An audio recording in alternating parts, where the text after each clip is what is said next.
Hi guys. Um, so I was thinking about doing a timeline or a storyline of where I've been and where I'm at right now. So started off in the mindset that somebody was going to save me because that's like every movie that we've ever watched, right? It's like childhood stories that say somebody is going to save you. Something outside of you is going to make you happy. And being in a situation where I was so concerned about what people thought, being in a situation where I was so focused on making other people happy. And I realized I was listening to a tarot reader that I really enjoy, and which is The Witch and the Scythe. And um, she was talking about remembering a children's book that was very important to you and revisiting it to see what stuck with you. And the book that I thought of was The Giving Tree. And that was always a really important book for me. But I realized that I was in the mindset of giving so much, right, that you forget to receive. And so when I was able to flip that switch and say, oh, actually, you need to be balanced in this, and it's not just about giving so much that you forget to replenish yourself, right? And I think that that's the main thing that a lot of people are at right now, and realizing that happiness is not outside of you, realizing that it is not a matter of I'm going to be happy when. It's a choice to be happy in this moment. And it's a realization that I found this cute little neighborhood that makes me really, really happy. And I actually stopped because there was a little rock exchange thing. And so they make the rocks that you can, the little painted rocks. And I was kind of in a moment, and I saw this little neighborhood, and it was actually the trees that made me stop. And then there was this little shady spot, and there's a little hole in the fence where the dog is coming up to the hole. And it's these little moments where I was it completely snapped me out of my mood, right? And just kind of in a mood of not really feeling sorry for myself, but kind of in a, a mood of what's happening? But then all these little things, right, just bring me so much joy. And the trees around here. So I got off on that tangent because of the car going by. But I was going to say our happiness is not linked to, obviously, this rock made me super happy and these trees are making me super happy. But our happiness is not linked to external things, right? Our happiness is a choice that we make on a daily basis. And the other thing is that, being fully present in our body is important, and realizing that, there's so many distractions and there's so many ways for us to be constantly thinking about other things instead of being present in our body in this moment. And so not being so distracted and being present and understanding that our bodies are meant to move, right? So if you're in a rough situation, I know for me, if I get stressed out, I tend to hum or sing or, just make some kind of a vocal noise that helps me release what feels like that heaviness to me. And that's super important because that is your intuition speaking through you. That is your spirituality saying, use your body as an instrument. Use your body to create the change and to create the vibrational frequency that you're wanting to create, right? So those times when you're called to want to hum, or you're called to want to, you know, make noises, or if you're called to move, if you're called to move your body in ecstatic ways, or, you know, just be in the flow of things and just present. Those are important moments, and not really caring so much about like what people think about you, or, you know, they're like gonna think you're a weirdo, or whatever the situation is. If your body is asking you to take those moments of like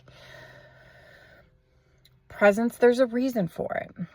And so trusting that reason, and trusting that you are creating a change that is a very important, beneficial change. And so honoring that, right? Honoring your body's way of wanting to express that creativity, and wanting to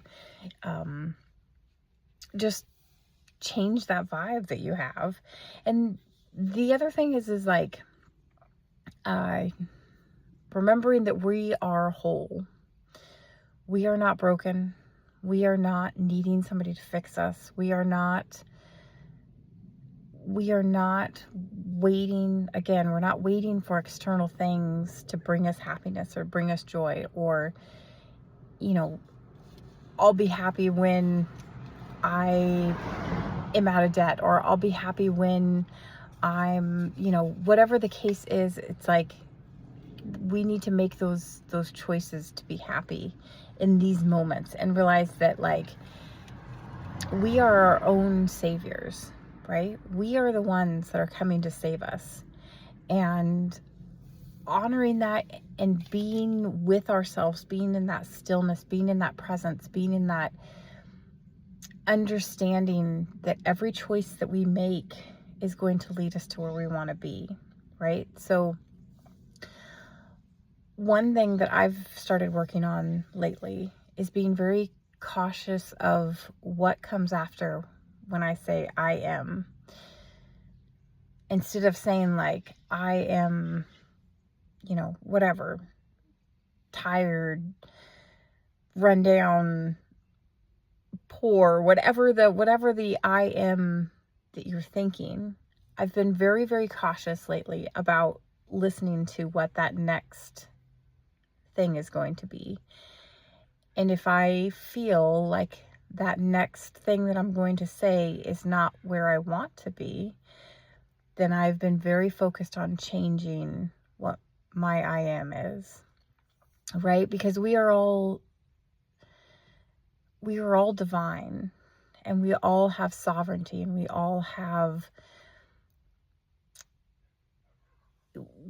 are all meant to do great things. And those great things, it doesn't necessarily mean, it's not an expectation that you have to live up to. It's not a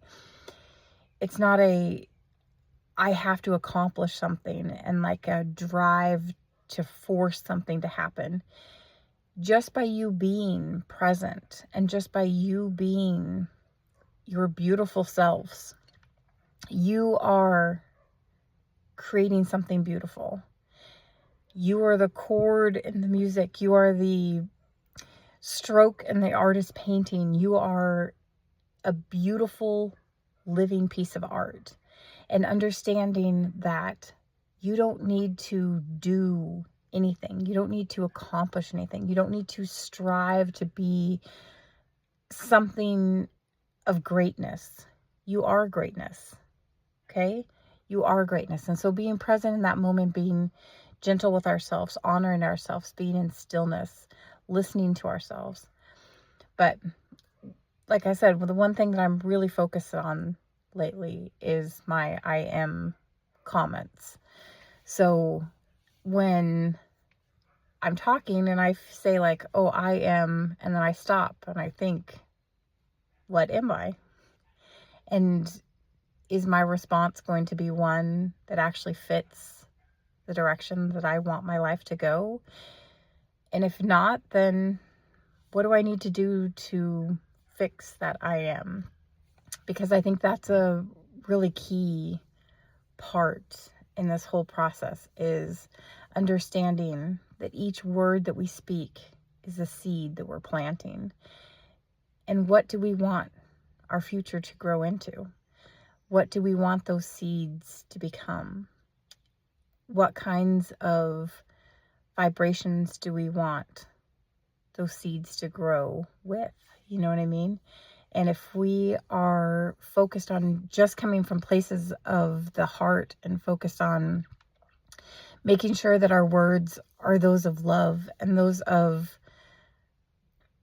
creativity and those of kindness, then those seeds that we are planting, that's what we're using as our soil and our fertilizer and our, that's what they're going to be growing with.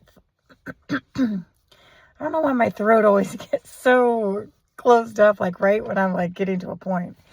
But sorry. I was gonna say that those are like just a few things that I've been thinking of personally, because I've been thinking of like changing the narrative and understanding that even the ways that I talk about my old stories are changing, because instead of me going back and like thinking about something from childhood with a certain way, I've changed like those narratives and I've changed those stories to reflect things that I want to be more present with. And I think that, just changing our mindset on things, and not in a way of like pretending that something doesn't have the same weight, or like, living in like kind of a la la land of like, oh my gosh, everything's perfect, but then everything's not perfect. It's not a matter of like being in a state that doesn't reflect our reality. It's a matter of changing the way that we perceive things and view things. And instead of, being in like a lack mindset or a victim mentality in our past stories, kind of changing our roles, right? And saying like, you are in charge of rewriting your story. And what do you want that story to look like? What do you want that story to be? And so anyways, I was just driving, and like I said, I was kind of in a mood, and I thought, maybe my reflection in that mood will help somebody. And if it does, then that's a good thing. And I'm happy for that. There are so many dogs in this neighborhood. I love it. This is like my dream neighborhood. But anyways, I love you all, and I hope that you are understanding that you are your own savior. And I know that seems like a hard thing to say, but it is a very accurate thing. And it's not saying that you shouldn't be reliant on other people. It's not saying that other people won't step up and help you, because that is the whole point, is the balance between giving and receiving, and the balance between, being open and not just over giving, but allowing others to give as well. So it's not a matter of saying like people aren't going to step up and help you. It's not a matter of saying people aren't going to offer you assistance. It's a matter of saying you're responsible for your life, and you're responsible for your choices, and you're responsible for your mindset and the way that you view the things that are happening. And so just, wrapping our heads around that, I think, is important. So, love you guys. Okay, bye.